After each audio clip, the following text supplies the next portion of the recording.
turning just briefly to one particular area I wanted to highlight because I could see it being something that many of your businesses might run into is the potential liability that you might face when your employees are commuting. There were 2 cases that last year that addressed this particular issue, and they were surprising results. One was Maruti versus Marsh. In that case, the employee was a salesperson who frequently met with their clients after hours and a lot of times on their way home from work, on her way home from work. And the employer required her to use her own car to go to these meetings. That's the key.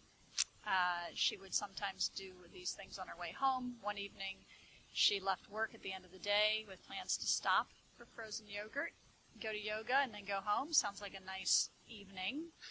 And unfortunately, she hit somebody in the parking lot at the frozen yogurt store.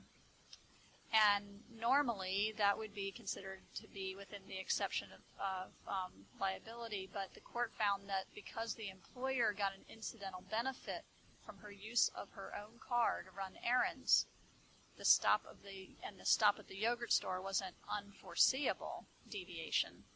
Then the court held that the employer was liable, and that the only way the employer could have avoided liability with these facts would be if the person's deviation had been unusual or startling. We'll talk about that in a minute. So the required vehicle exception to the coming and going rule is what was in play in this case. If the employer requires the employee to use her own vehicle, then the employer will be liable for accidents that occur while the employee is coming and going to work. And like I said, the court said unless the deviation was unusual and startling. There was another case called Halliburton Energy versus Department of Transportation. This case was decided while they were in oral argument shortly after the Maruti case was decided. So they actually discussed in oral argument the Maruti case when they were evaluating the facts of this case. So in this case, the employee was assigned to work offshore. He actually lived in the Bakersfield area, but he was assigned to work offshore on a rig near Seal Beach. He stayed at a hotel during the weeks that he worked on this rig.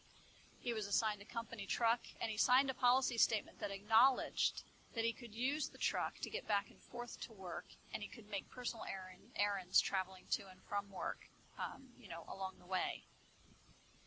So what happened was he finished his shift at 9 a.m., got off the dock, got onto his company truck, and instead of going back to the hotel, he drove 120 miles back to Bakersfield to meet his wife and his daughter at a car dealership, and they tried to buy a car. The case even said they ended up deciding not to get the car.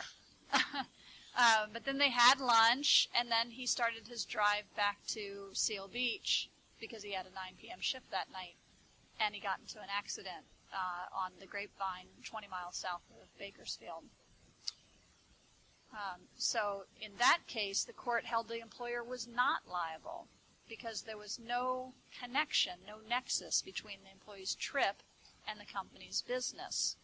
He wasn't performing any services for the employer, the supervisor wasn't aware of the trip, and the trip didn't do anything to further any business interest. So you might ask yourself, well, then what's the difference? So how is it furthering the company's business interest when the lady stopped at the yogurt store?